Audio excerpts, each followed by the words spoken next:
আসসালামু আলাইকুম রহমতুল্লাহি বারাকাতুহু। নাহার ফুড ব্লগে আপনাদেরকে স্বাগতম। আমি সকাল সকাল চলে আসছি রান্না করতে। এখানে আমার বিড়ালটাকে আগে খাবার দেই সব সময়, তো আবার গরম গরম ছাড়া খায় না। ভাত রান্না করে আগে মাছ সিদ্ধ করে ওকে খাবারটা দিয়েছি। ঠান্ডা হয়ে গেলে ও আর খেতে চায় না, এজন্য ওকে আগে সব সময় খাবারটা দেই। তো এখন ও খাইতেছে।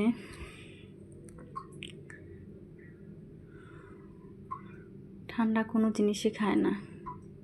তো আমি এখানে চলে আসছি রান্না করতে।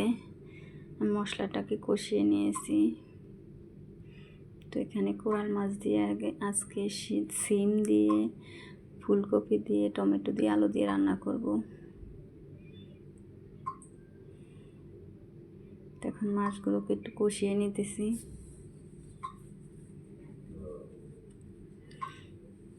যে কোনো মাছ, মাংস, যে কোনো জিনিসে যদি একটু ভালো করে মশলাটাকে কষিয়ে নেওয়া যায় তাহলে মশলাটার আর গন্ধ থাকে না। একটু ভাজা ভাজা করে নিলে ফ্লেভারটা অনেক সুন্দর আসে, খেতে অনেক ভালো লাগে। মশলাটা কষানোর ভিতরে হলো আসল স্বাদটা। তো আমি সবসময় চেষ্টা করি মশলাটাকে ভালো করে কষিয়ে নিতে।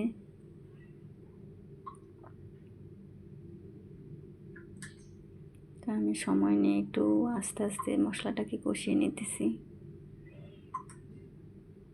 মশলাটা কষানো হয়ে গেছে, আমি জল দিয়ে দিয়েছি।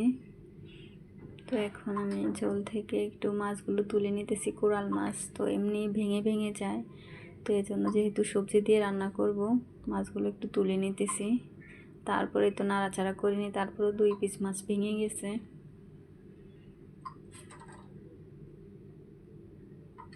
তো আমি এখানে এখন সবজিগুলো দিয়ে দিব।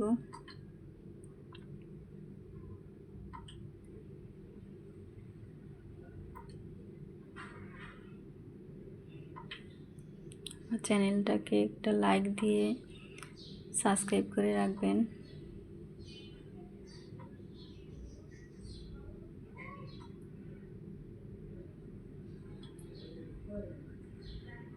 আপনারা একটা কমেন্ট করলে আমাদের অনেক ভালো লাগে। কমেন্ট করলে পড়তেও ভালো লাগে, আর কথাগুলো শুনলে অনেক ভালো লাগে, ইচ্ছে করে আবার নতুন নতুন ভিডিও তৈরি করতে। তো আপনারা কমেন্ট বক্সে জানাবেন আমার রান্নাগুলো কেমন হয়।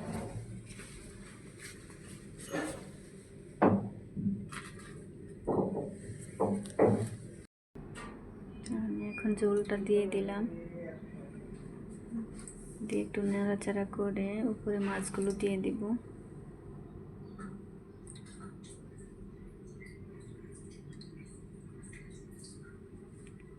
আমি এখন মাছগুলো দিয়ে দিতেছি।